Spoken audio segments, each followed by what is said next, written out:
प्रिय मित्रों, नमो नमः। यूट्यूब चैनल संस्कृत कौमुदी में आप सभी लोगों का स्वागत है। UGC net, JRF, assistant professor आदि परीक्षाओं में यह पाश्चात्य काव्य शास्त्र सिलेबस में शामिल है और इस पाश्चात्य काव्य शास्त्र के अंतर्गत भी हमें केवल 3 विद्वानों का अध्ययन करना है। पहला अरस्तु, दूसरा लोंजाइनस और तीसरा क्रोचे। लोंजाइनस को लोंगिनुस भी कहते हैं। ठीक, तो हम लोग इन तीनों पाश्चात्य काव्य शास्त्रीय विद्वानों का क्रमशः जीवन परिचय और उन्होंने अपने किस काव्य शास्त्रीय ग्रंथ की रचना की, उसमें उन्होंने काव्य के क्या लक्षण दिए, इन्होंने कौन से सिद्धांत दिए, इन सभी महत्वपूर्ण प्रश्नों पर विशद चर्चा करेंगे। तो आइए हम लोग क्रमशः प्रारंभ करते हैं। तो सर्वप्रथम हम लोग अरस्तु के बारे में देखते हैं, फिर तत्पश्चात लोंजाइनस और क्रोचे को भी देखा जाएगा। ठीक, तो सर्वप्रथम मित्रों हम लोग अरस्तु के जीवन परिचय के बारे में कुछ जान लेते हैं। तो अरस्तु का जन्म मित्रों कब हुआ था? इनका जन्म 384 ईसा पूर्व में हुआ था। 384 ईसा पूर्व में हुआ था और इनकी जो मृत्यु है वह 322 ईसा पूर्व में हुआ था। इसको आप लोग नोट करते रहिएगा मित्रों, 322 ईसा पूर्व में हुआ था। यदि देखा जाए तो अरस्तु कुल 62 वर्ष जिए थे। 62 वर्ष की आयु में हो करके तब इनकी मृत्यु 322 ईसा पूर्व में हो जाती है। अब इनका जन्म कहाँ हुआ था? अब आइए इसके बारे में समझते हैं।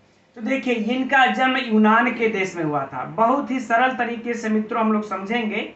यूनान में इनका जन्म हुआ था। यूनान में ही एक राज्य था मकदूनिया। यह नाम आप लोगों को याद होगा क्योंकि यहीं का शासक था सिकंदर, और सिकंदर के गुरु भी रहे हैं अरस्तु। इसकी भी चर्चा हम लोग होगी। ठीक, तो मकदूनिया के इस्तगिरा नामक नगर था एक, वहीं पर इसका जन्म हुआ था, है ना। और इसके अरस्तु के जो पितामह थे इसी मकदूनिया के शासक के यहाँ वैद्य थे, है ना। तो वहां पर इनका जन्म हुआ। जन्म से ही ये बड़े ही कुशाग्र तीक्ष्ण बुद्धि के थे और इनका अनुसंधान रिसर्च करने में बड़ा ही मन लगता था। तो इन्होंने प्लेटो के विद्यापीठ में जाकर के एडमिशन लिया, अध्ययन करने के लिए प्रवेश किया। अब वह प्लेटो का विद्यापीठ था कहाँ? एथेंस। याद रखिएगा, एथेंस का भी नाम आप लोगों ने सुना होगा। यह भी यूनान का ही एक पहले राज्य था। एथेंस में जाकर के प्लेटो की विद्यापीठ में इन्होंने प्रवेश लिया, प्लेटो की विद्यापीठ में। ठीक, अब आप लोग जानते ही होंगे कि प्लेटो जो है अरस्तु के गुरु थे। प्लेटो जो है अरस्तु के गुरु थे। स्वाभाविक सी बात है, जब प्लेटो के यहाँ ही जाकर के एडमिशन लेंगे, प्रवेश करेंगे, इन्हीं से शिक्षा दीक्षा लेंगे, तो प्लेटो ही गुरु होंगे अरस्तु के, है ना। अब यह वहां पर इतने पढ़ने में तेज थे कि कुछ ही समय में इनकी विद्वत्ता की चर्चा पूरे विद्यापीठ में होने लगी और प्लेटो ने कह दिया कि हमारे इस विद्यापीठ के 2 ही स्तंभ हैं, एक पहला सिर और दूसरा शरीर, है ना। इसमें इन्होंने कहा कि जो अरस्तु है वह सिर है और बाकी जितने इसमें यहाँ पर शिष्य पढ़ते हैं इस हमारे विद्यापीठ में वह सब शरीर है। अब सोचिए कि इसी से कितना आप अंदाजा लगा सकते हैं कि अरस्तु का विद्वत्ता की कितनी चर्चा रही होगी, है ना। अब इनकी विद्वत्ता को देखते हुए ही एक मैक्सी नाम के विद्वान ने, यह भी परीक्षा की दृष्टि से मित्रों महत्वपूर्ण है, याद रखिएगा, इनको सर्वज्ञ गुरु कहा था। सर्वज्ञ गुरु मैक्सी नामक विद्वान ने अरस्तु को कहा था सर्वज्ञ गुरु। ठीक, और एक दांते थे। यह दोनों बहुत ही महत्वपूर्ण है मित्रों, इसको याद रखिएगा। दांते ने को ज्ञाताओं का गुरु कहा, ज्ञाताओं का गुरु। ठीक, तो यह भी बातें हम लोगों को याद रखनी पड़ेगी, है ना। तो ये रही बातें यहाँ पर। तो जब यहाँ पर यह एथेंस में, यह नोट कर लीजिएगा आप लोग, और इसके बाद जब यह एथेंस में जा करके पढ़ लिख लिए और बहुत इनके विद्वत्ता की चर्चा हो गई। और जानिए यह एथेंस में प्रवेश भी कब लिए थे, यहाँ पर यह भी आप लोगों को नोट करवा देते हैं। 366 ईसा पूर्व में, 366 ईसा पूर्व में जा करके प्लेटो की विद्यापीठ में प्रवेश लिया था। और जब यह विद्वान वहां पर इनकी विद्वत्ता की चर्चा जब खूब हो गई तो प्लेटो भी धीरे धीरे वृद्धा होने लगे और इनकी जो है प्लेटो की 347 ईसा पूर्व में इनकी मृत्यु हो गई। किसकी? प्लेटो की मृत्यु, प्लेटो की मृत्यु हो गई। कब? 347 ईसा पूर्व में। तो जिस समय इनकी मृत्यु हुई उस समय अरस्तु की जो आयु थी वह थी 37 वर्ष की, है ना। आप लोग जोड़ सकते हैं, 37 वर्ष की आयु थी। तो यह इतने वहां पे प्रख्यात थे तो इनको यह लगा कि इस प्लेटो की विद्यापीठ की आचार्य की गद्दी पर हम ही बैठेंगे, प्लेटो के बाद मेरा ही नंबर है तो हम ही बैठेंगे। लेकिन इनको ऐसा नहीं हुआ, इनको वहां के लोगों ने विदेशी कह करके मना कर दिया, नहीं बैठाया। क्यों? अब आप लोग कहेंगे कि यूनान का तो ये दो ही राज्य थे, यूनान का ही अंग है दोनों। लेकिन जैसा कि आज एकदम सीधे उदाहरण में समझिए, आज हमारे भारत देश में होता है कि कई राज्य हैं, जब हम एक राज्य से दूसरे राज्य के में जाते हैं तो वहां पर विदेशी यानी अन्य राज्य का है ऐसा कह करके कुछ लोग, सारे लोग नहीं, कुछ लोग भेदभावना करते हैं। तो इसी मानसिकताओं को लेकर के वहां पर एथेंस के लोगों ने इन अरस्तु को वहां की प्लेटो की विद्यापीठ पर नहीं बैठाया और वो किसी एथेंस के ही नागरिक को बैठा दिया। इससे अरस्तु को बड़ा ही आहत हुए, अरस्तु बहुत ही आहत हुए और वहां से चले गए। उसी समय इनके एक मित्र थे, हेरमियास, सहपाठी थे, हेरमियास नाम के इनके एक सहपाठी थे जो कि एशिया माइनर देश के शासक हो गए थे। यानी किसी प्लेटो की विद्यापीठ में ही साथ में अरस्तु के पढ़ते थे हेरमियास। और हेरमियास पढ़ करके जाने के बाद वह जो है कि प्लेटो की विद्यापीठ से पढ़कर जाने के बाद जो कि एशिया माइनर देश के शासक हो गए। तो वहीं पर जा करके अरस्तु को इन्होंने बुला लिया, हेरमियास ने कहा कि आप हमारे यहाँ आइए और यहीं पर अपनी शिक्षा दीक्षा का प्रचार कीजिए।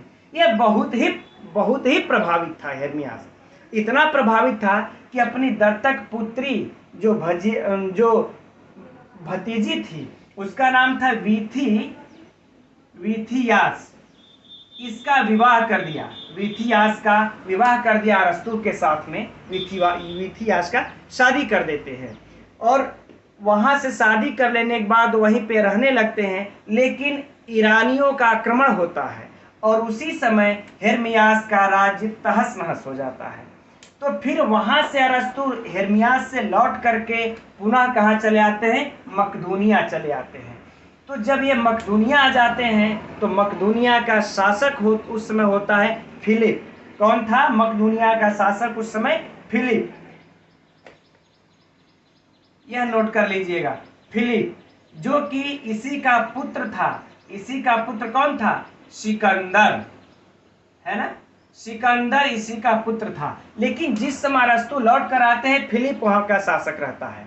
तो यह फिलिप अपने पुत्र सिकंदर को शिक्षित करने के लिए, शिक्षा देने के लिए अरस्तु को नियुक्त कर देता है और साथ में ही इनको 3 करोड़ 20 लाख, है ना, 3 करोड़ 20 लाख इनको मुद्राएं देता है ना, रुपए दे देता है कि आप ये लीजिए, खूब अनुसंधान कीजिए, जितना इच्छा करे रिसर्च कीजिए। ठीक, तो ये वहां पर रहने लगते हैं और इन पैसों से यह 1000 दासों को रखते हैं, अपने गुलामों को रखते हैं, जगह जगह एरिया में भेज देते हैं जो कि इनको रिसर्च करने में अरस्तु को मदद करे। इतना कर लेने के बाद यह धीरे धीरे फिर यहाँ पे इनको समस्या होने लगती है मकदूनिया में। तो अरस्तु फिर एथेंस चले जाते हैं और वहीं पर इनकी 322 ईसा पूर्व में इनकी मृत्यु हो जाती है। ठीक, तो जब इनकी मृत्यु हो जाती है तो इनकी मृत्यु हो जाने पर इन्होंने एक ग्रंथ लिखा था उसी के समय, मृत्यु से जस्ट पहले, वसीयतनामा। इस ग्रंथ को आप लोग मित्रों याद रखिएगा। यद्यपि ये सारे प्रश्न मित्रों आप लोग नोट करते रहिएगा, कुछ भी परीक्षा में पूछा जा सकता है। वसीयतनामा, वसीयतनामा नाम का एक इन्होंने ग्रंथ लिखा। इस वसीयतनामे को दास्ता की प्रथम मुक्ति घोषणा, यानी कि इस वसीयतनामे में जब इन्होंने लिखा कि जो मैंने 1000 जो दासों को रखा था अपने, उन सबों को मैं दास्ता की प्रथा से मुक्त करता हूं, तो इसको जो है प्रथम क्या कहा जाता है, प्रथम दास्ता की प्रथम मुक्ति घोषणा, ऐसे लिख लेते हैं। दास्ता की प्रथम मुक्ति घोषणा किसको कहते हैं, तो वसीयतनामा को कहते हैं। ठीक है मित्रों, अब इसके बाद हम लोग आइए इनकी रचनाओं पर चलते हैं। इनकी मृत्यु हो जाती है, तब इन्होंने कौन कौन सी रचनाएं किए, अब हम लोग थोड़ी सी चर्चा उस पर कर लेते हैं। मित्रों हम लोग इनकी रचनाओं पर चर्चा करते हैं। इनकी रचनाएं देखिए कहा जाता है कि 400 के लगभग है, क्योंकि इन्होंने अपनी लेखनी किसी एक विषय पर नहीं चलाई। वह काव्य शास्त्र हो, चाहे भाषा शास्त्र हो, या फिर वनस्पति विज्ञान, भौतिक विज्ञान, रसायन विज्ञान, जीव विज्ञान, खगोल विज्ञान, मनोविज्ञान, इन्होंने किसी क्षेत्र को भी नहीं छोड़ा, सब पर इन्होंने अपनी लेखनी चलाई। तो जिससे इनकी रचनाएं लगभग 400 हो जाती हैं। लेकिन हम लोगों को उन सभी रचनाओं से कोई मतलब नहीं है। हम लोगों के सिलेबस में तो सिर्फ काव्य शास्त्र है, तो हम लोग इनकी जो काव्य शास्त्र वाली जो इनकी रचना है उसी के बारे में अध्ययन करेंगे। और उस काव्य शास्त्रीय रचना का नाम है मित्रों पेरिपेयेटिकेस। पेरिपेयेटिकेस यह रचना का नाम है। यह क्योंकि यह यूनानी भाषा में लिखी हुई है मित्रों, इसलिए इसका यूनानी नाम है। ये यूनानी कह लें चाहे हम ग्रीक कह लें, है ना, इसलिए इसका ये नाम है। काव्य शास्त्र के इसकी पुस्तक का नाम है पेरिपेयेटिकेस। यह बहुत ही महत्वपूर्ण प्रश्न है। यह परीक्षा में पूछेगा कि पेरिपेयेटिकेस के लेखक कौन है, तो अरस्तु है, या यह कैसा ग्रंथ है, तो काव्य शास्त्रीय ग्रंथ है, किस भाषा में है, यूनानी या ग्रीक भाषा में है। और इसकी इसी का अंग्रेजी में जो नाम मिलता है आन पोइएटिक्स, इसका अंग्रेजी में यह नाम हमें प्राप्त होता है। लेकिन मित्रों इनका यह जो ग्रंथ है कभी बीच में इनका बिल्कुल लुप्त हो गया था। लगभग यह काफी 1000 से ज्यादा वर्षों के पश्चात एक वाल्ला नामक थे, वाल्ला, यह इसको याद रखिएगा, वाल्ला नामक एक इतावली विद्वान थे। इन्होंने इस पेरिपेयेटिकेस का लैटिन भाषा में अनुवाद करके इसको 1498 में प्रकाशित करवाया था। यह याद रखिएगा। इसी वाल्ला नामक एक इतावली विद्वान थे जिन्होंने कि पेरिपेयेटिकेस का लैटिन भाषा में अनुवाद करके 1998 में प्रकाशित करवाया। और इसके बाद अंग्रेजी में जो इन्होंने अनुवाद किया उसका श्रेय जाता है टी विंस टैनली को जाता है। इन्होंने इसका अंग्रेजी में अनुवाद किया था पेरिपेयेटिकेस का, और प्रकाशित ऑक्सफोर्ड के प्रकाशन में इन्होंने प्रकाशित करवाया था 1780 ईस्वी में इस पुस्तक का। ठीक है, तो हमें यह दोनों नाम भी याद रखने होंगे कि लैटिन में इन्होंने किसका अनुवाद करवाया और अंग्रेजी में इन्होंने किसका अनुवाद करवाया। ठीक, अब आइए इस पुस्तक में 3 सिद्धांतों का वर्णन किया है जो बहुत जोरों से पूछता है। पहला सिद्धांत है अनुकरण का सिद्धांत, है ना, अनुकरण का सिद्धांत। यह बहुत परीक्षा के लिए बहुत ही महत्वपूर्ण है मित्रों कि अनुकरण का सिद्धांत काव्य शास्त्र में किसने दिया था, तो अरस्तु ने दिया था इस ग्रंथ में। यद्यपि इस अनुकरण का सिद्धांत प्लेटो ने भी दिया था, लेकिन हम लोग बाद में इस अनुकरण के सिद्धांत में क्या क्या प्लेटो ने कहा, अरस्तु ने कहा, बाद में चर्चा कर लेंगे। अब इसी ग्रंथ में, इसी काव्य शास्त्र वाले ग्रंथ में दूसरा सिद्धांत इन्होंने त्रासदी का सिद्धांत दिया था, है ना, त्रासदी कह ले या दुखांतक कह ले, है ना, या दुखांतक कह ले या फिर ट्रेजेडी कह ले, बातें एक ही है ना, ट्रेजेडी, यह बातें एक ही है। इसका भी सिद्धांत इन्होंने इसमें दिया है। और एक तीसरा है विरेचन का सिद्धांत। कौन सिद्धांत? विरेचन का सिद्धांत। तो ये तीनों सिद्धांत मित्रों बहुत ही महत्वपूर्ण है ना, और हम लोग इन तीनों सिद्धांतों के बारे में चर्चा करेंगे। लेकिन अभी सर्वप्रथम यह देखते हैं कि पोएटिक्स काव्यशास्त्र में इन तीनों सिद्धांत का तो है ये चर्चा, और क्या क्या है। ठीक, तो आइए प्रारंभ करते हैं। इसका मापदंड क्या है, इसको नोट कर लीजिएगा मित्रों आप लोग, है ना, यह बहुत ही महत्वपूर्ण है। तो यह मित्रों देखिए 50 पृष्ठों का यह ग्रंथ है ना। हम लोग अब इस पे चलते हैं। यह पोएटिक्स 50 पृष्ठों का ग्रंथ है और इसमें कुल 26 अध्याय हैं। अब आप लोग अनुमान लगा सकते हैं कि यह 50 पृष्ठ में 26 अध्याय, यानी अध्याय काफी छोटे छोटे होंगे। तो सही बात है, छोटे हैं। 10वां अध्याय तो सिर्फ महज 12 पंक्ति का है, पंक्ति का ही है, और 12 पंक्तियों में 10वां अध्याय समाप्त हो गया है। और कुछ अध्याय एक एक पेज के हैं, तो 26 अध्याय हैं, है ना।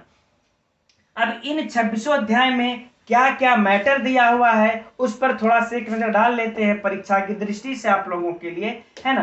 तो देखिए इसमें से 1 से लेकर के 5 अध्याय तक, है ना, 1 से लेकर के 5 अध्याय तक इन्होंने क्या दिया हुआ है, अनुकरणात्मक काव्य के रूप में 3 काव्य को इन्होंने वर्णन किया है ना, बताया है।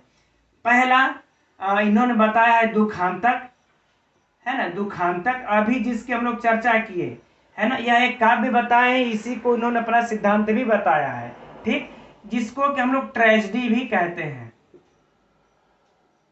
यह याद रखिएगा। और दूसरा इन्होंने बताया है महाकाव्य, महाकाव्य जिसको कि एपिक भी बोलते हैं, है ना, इसको हम लोग एपिक भी बोलते हैं।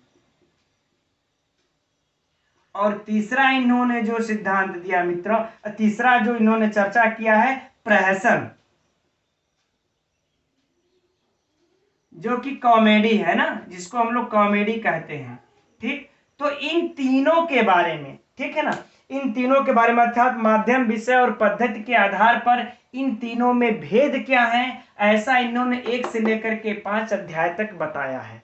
राइट, ठीक, यह किसी तरह से भी परीक्षा में प्रश्न पूछ सकता है मित्रों, आप लोग इसको याद रखिएगा। अब शुरू करते हैं हम लोग 6वें अध्याय से, है ना, 6 से लेकर के 19 अध्याय तक, अर्थात कुल 14 अध्यायों में, कुल 14 अध्याय में, है ना, इन्होंने अब इसका वर्णन कर दिया है। अब आगे इन्होंने क्या किया है, इसका वर्णन किया है, महाकाव्य का किया है, प्रहसन इत्यादि का इन्होंने किया है। तो जब दुखांतक का वर्णन अपने इस पोएटिक्स काव्य में करना प्रारंभ करते हैं तो 14 अध्याय में सिर्फ इसी का वर्णन करते हुए रह जाते हैं। ठीक, यानी कि दुखांतक का विशद विवेचन, दुखांतक का विशद विवेचन किया है इन्होंने, है ना। अब ये दुखांतक का विशद विवेचन किया है। अब दुखांतक के अंतर्गत मित्रों है क्या, अब ये किसको कहते हैं, थोड़ा सा इसको जानना पड़ेगा हम लोगों को, ठीक है, लेकिन इसको भी हम लोग आगे जान लेंगे। अभी इनके अध्यायों के बारे में और जान लेते हैं। ये तो 19 अध्याय हो गया। अब ये 20वें अध्याय में यह जो है कि पद विभाग का वर्णन करते हैं, पद विभाग का वर्णन करते हैं, और उसी प्रकार से 21वें और 22वें में पद योजना का करते हैं। लेकिन जो महत्वपूर्ण है मित्रों वह है 23वां और 24वां, 23 और 24 अध्याय में यह महाकाव्य का वर्णन करते हैं कि महाकाव्य किसे कहते हैं, महाकाव्य का लक्षण क्या है ना, इसका वर्णन करते हैं। ठीक, अब फिर 25वें में महाकाव्य का दुखांतक का तुलनात्मक अध्ययन करते हैं, तो सब उतना महत्वपूर्ण नहीं है, लेकिन ये हम लोगों को याद करना है कि 1 से 5 अध्याय में इन तीनों के बारे में जो अनुकरणात्मक काव्य के रूप है ये तीनों, इसका वर्णन किए हैं। 6 से 14 तक में सिर्फ दुखांतक का विशद विवेचन किए हैं। 20वें में पद विभाग किए हैं, और उसके बाद 21वें 22वें में पद योजना कर दिए हैं, तो वो महत्वपूर्ण नहीं है। फिर 23वें 24वें में इन्होंने महाकाव्य के बारे में विशद विवेचन किया है। अब हम लोग प्रारंभ करते हैं अब आगे से कि इन्होंने ये दुखात्मक और इन्होंने महाकाव्य किसे कहते हैं। ठीक, अब हम लोग वो प्रारंभ करते हैं। पहले इसको साफ कर लेते हैं। अब इनकी देखिए अरस्तु की जो काव्य संबंधी मान्यताएं क्या है ना, काव्य किसको कहते हैं यह इन्होंने बताया। तो इन्होंने बताया है कि ऐसा नहीं है कि अरस्तु काव्य के लिए छंद को अनिवार्य नहीं बताते, ऐसा यह नहीं कहते कि छंद अनिवार्य है। इन्होंने छंद को अनिवार्य नहीं बताया है। अगर कहते अगर छंद अगर अनिवार्य होता तो फिर एक इन्होंने दो बातें की हैं, एक होमर की चर्चा किए हैं और एक इन्होंने चर्चा किया है एम्पेडोक्लेस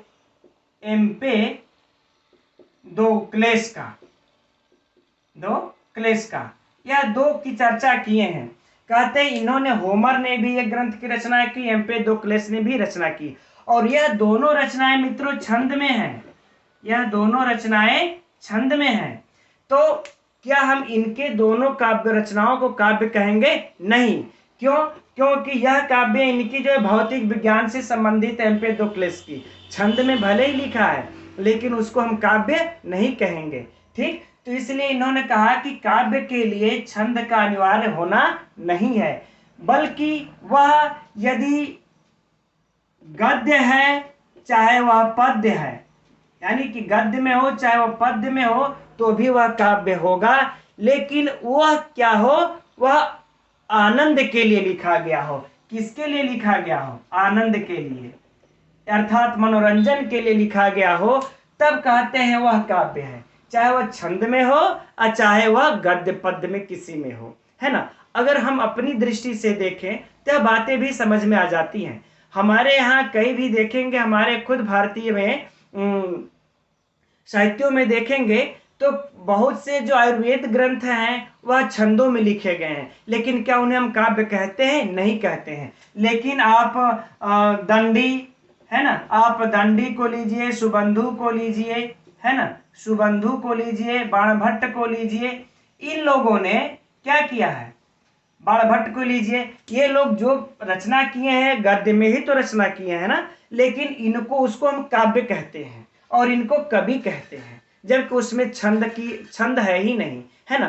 तो इनके कहने का तात्पर्य यह है, अरस्तु कहने का तात्पर्य यह है कि कोई भी रचना हो, यदि वह छंद में नहीं लिखी गई है, गद्य पद्य किसी में भी लिखी गई हो, अगर वह मनोरंजन के लिए है ना, वह आनंद के लिए है, तो वह काव्य है ना।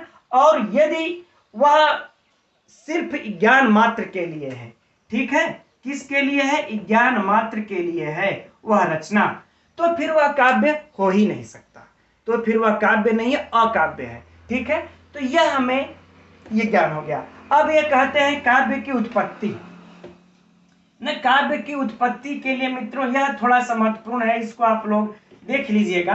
काव्य की उत्पत्ति के लिए दो बातें ये बताते हैं, काव्य की उत्पत्ति के दो कारण, है ना, काव्य के उत्पत्ति के दो कारण,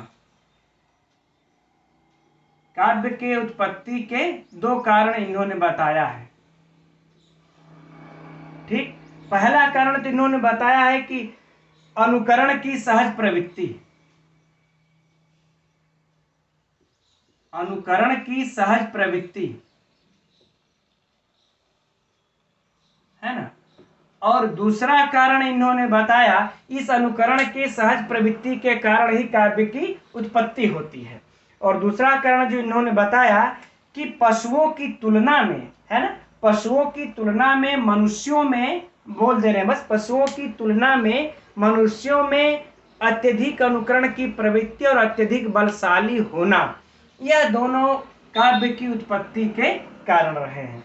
ठीक, अब हम लोग चलते हैं दुखांतक का विवेचन करते हैं, जो इन्होंने, जैसा कि हमने कहा कि यह दुखांतक अर्थात त्रासदी का सिद्धांत भी किए हैं। ठीक है ना, अब हम लोग उस पर चलते हैं। अरस्तु ने मित्रों यदि जो सबसे ज्यादा तीनों काव्यों में अपने महत्व दिया है तो सबसे ज्यादा इन्होंने दुखांतक अर्थात ट्रेजेडी को इन्होंने महत्व दिया है। मैंने बताया भी, इन्होंने इस पे 14 अध्यायों में वर्णन किया है। यह बहुत ही परीक्षा की दृष्टि से महत्वपूर्ण है। अब दुखांतक कहते किसको हैं, अब इसमें थोड़ा सा समझ लेते हैं। देखिए, दुखांतक कार्य व्यापार का अनुकरण है। किसका अनुकरण है मित्रों? कार्य व्यापार का अनुकरण है। यह परीक्षा की दृष्टि से महत्वपूर्ण है। पूछेगा दुखांतक किसका अनुकरण है, तो कार्य व्यापार का अनुकरण है। और जो कार्य व्यापार है वह गंभीर, पूर्ण और विस्तृत होता है। जो कार्य व्यापार का अनुकरण, ये एक शब्द में यदि कह ले तो इसको नाटक कह सकते हैं। जो हम लोगों के भारतीय साहित्यों में जिसको नाटक कहते हैं, उन्होंने इस नाटक रूपक न कह करके इन्होंने दुखांतक, ट्रेजेडी, त्रासदी इत्यादि कहा है ना।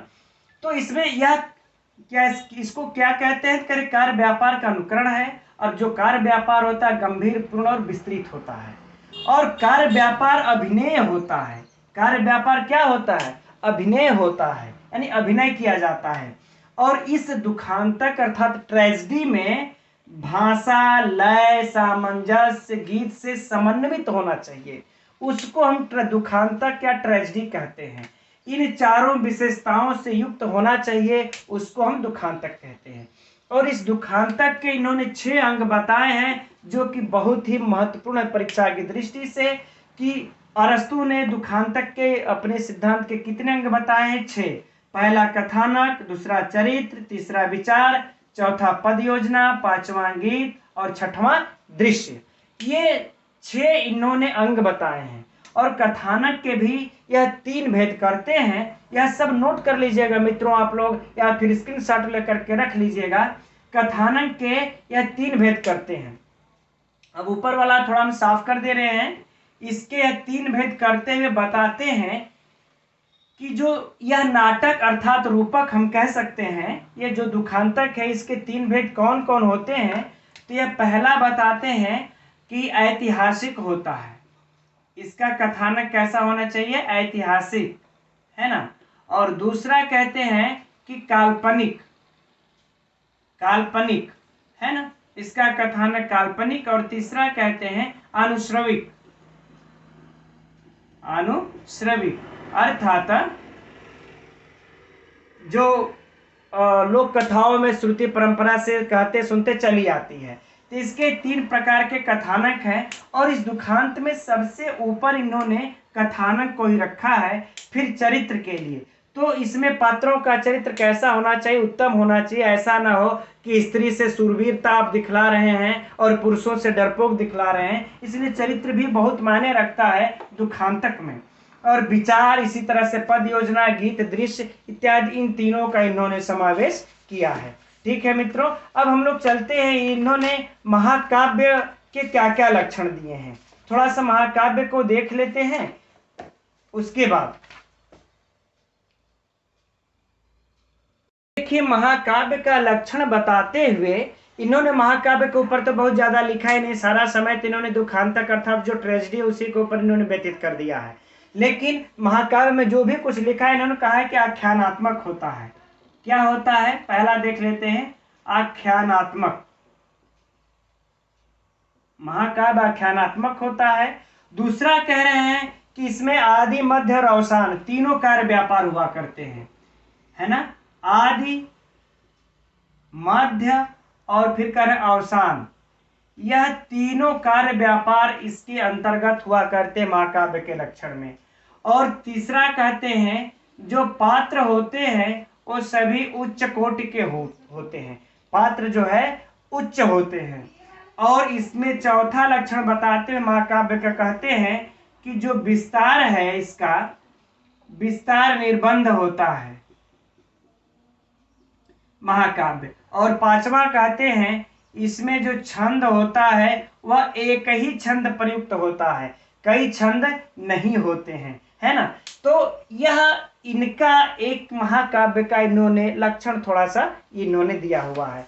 ठीक है मित्रों, अब हम लोग इनके, अब यह महाकाव्य के लक्षण क्या दिया इन्होंने, दुखांतक के क्या दिया, प्रासन पर तो इन्होंने कुछ बहुत ज्यादा लिखा नहीं है। तो अब हम लोग इनके जो 3 सिद्धांत हैं, इन तीनों सिद्धांतों पर थोड़ा सा गौर करके जान लेते हैं, है ना।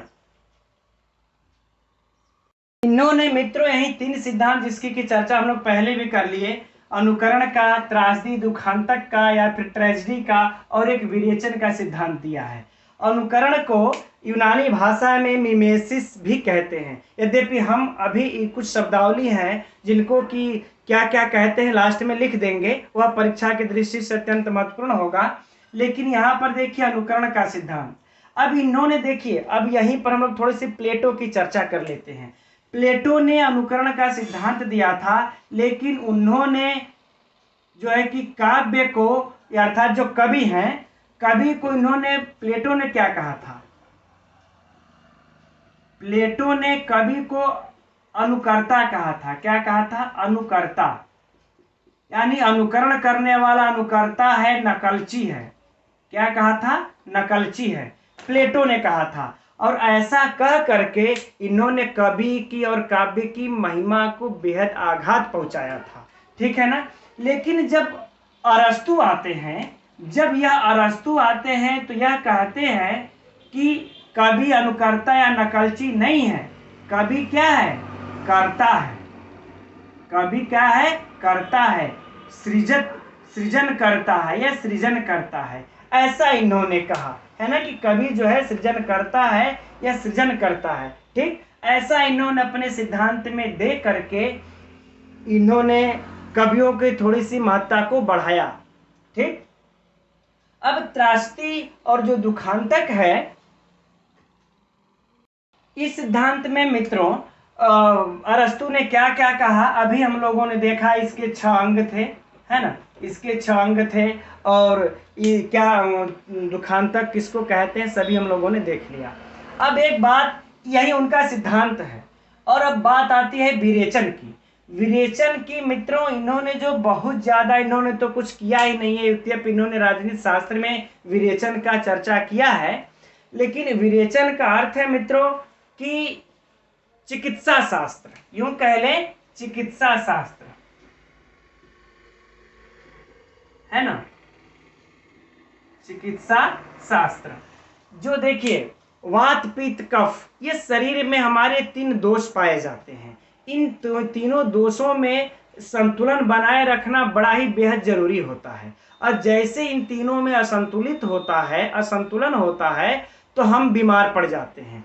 तो उसी को दूर करने के लिए इन्होंने चिकित्सा शास्त्र के बारे में कुछ इन्होंने सिद्धांत, अपने विरेचन की हल्का सा इन्होंने पोएटिक्स, जो अभी काव्य शास्त्र का इनका ग्रंथ पढ़ रहे हैं हम लोग, इसी में थोड़ी सी चर्चा किए हैं, है ना। तो उसी के सिद्धांत के इनको विरेचन का सिद्धांत कहते हैं। तो हमें इसमें बहुत ज्यादा कुछ नहीं पूछेगा, ये पूछेगा विरेचन का सिद्धांत किसने दिया है, तो अरस्तु ने दिया है। या चिकित्सा शास्त्र विरेचन का सिद्धांत में क्या है, तो चिकित्सा शास्त्र है। बस यही 2 बातें हम लोगों को इसमें याद रखनी है, और इसमें ज्यादा कुछ याद नहीं रखना है। वैसे अगर देखा जाए तो जो विरेचन है यह कथारसिस यूनानी का शब्दावली का रूप है, और जो विरेचन है यह हिंदी रूप है। विरेचन हिंदी रूप है और इसको यूनानी में हम लोग कथारसिस कहते हैं। मैं अभी सभी शब्दावलियों को लिख दूंगा, है ना। इसको कथारसिस कहते हैं। और जो विरेचन होता है वो जब हमारे पक्वाशय में जब संचित मल होते हैं, उसको हम जब दस्त के यानी विरेचन कहिए चाहे दस्त कहिए, बात एक ही होता है। जब हमें बार बार जब लैट्रिन लगने लगती है तो उसको हम दस्त कहते हैं। और इसके द्वारा जब हम अपने पक्वाशय के मल को त्याग करके जब स्वस्थ हो जाते हैं, इसी प्रक्रिया को चिकित्सा शास्त्र में हमारे यहाँ विरेचन कहा जाता है। और इसी को इन्होंने कथारसिस कहा है, जिसका हिंदी रूपांतरण विरेचन होता है। आप लोग वमन भी जानते होंगे, जो कि हम उल्टी के द्वारा वात पित्त कफ को संतुलित करते हैं, विरेचन के द्वारा वात पित्त कफ को संतुलित करते हैं। तो ये वही बातें हैं, लेकिन इससे आप लोगों को ज्यादा नहीं, बस यही 2 प्रश्न पूछे जाएंगे, है ना, कि विरेचन में कौन से सिद्धांत में विरेचन सिद्धांत में किसका वर्णन है, चिकित्सा शास्त्र का। विरेचन सिद्धांत किसने दिया, अरस्तु ने दिया, है ना। यह विरेचन का हमारे भारतीय साहित्य में चिकित्सा में क्या अर्थ होता है, तो दस्त अर्थ होता है, ठीक। ये 3 बातों को हम लोग याद रख लेंगे। अब हम कुछ शब्दावलियों को लिख लेते हैं, उसको आप लोग देख लीजिएगा। कुछ यहीं पर मित्रों जो यूनानी ये जो शब्द हैं, है ना। इसको हिंदी में हम लोग क्या कहते हैं, इसको याद कर लेने की जरूरत है। परीक्षा में यह पूछता है, देखिए अनुकरण का सिद्धांत, जो अनुकरण है हिंदी में, और यूनानी में इसको हम मिमेसिस कहते हैं, है ना। तो यह हमें भी याद कर लेना है। विरेचन को हम कैथारसिस कहते हैं। विरेचन को क्या कहते हैं, कैथारसिस। हिंदी में जो स्थिति विपर्य होता है उसको हम यूनानी में पेरिपेतैया कहते हैं। और भाव को हम पाथिस कहते हैं, और चरित्र को हम एथोस कहते हैं। तो ये कुछ हिंदी शब्द, ये पहले यूनानी में इन्होंने, अरस्तु ने अपने शब्दों में इसका प्रयोग किया है, और उसका हिंदी रूपांतरण यह है। ये भी परीक्षा में पूछता है, तो हम लोग इसका भी ध्यान रखेंगे। अब मित्रों, ये वीडियो बहुत ही लंबी हो गई है, अब इसलिए अगले भाग में हम लोग लोंजाइनस और क्रोचे का अध्ययन करेंगे। तब तक के लिए मित्रों, नमो नमः।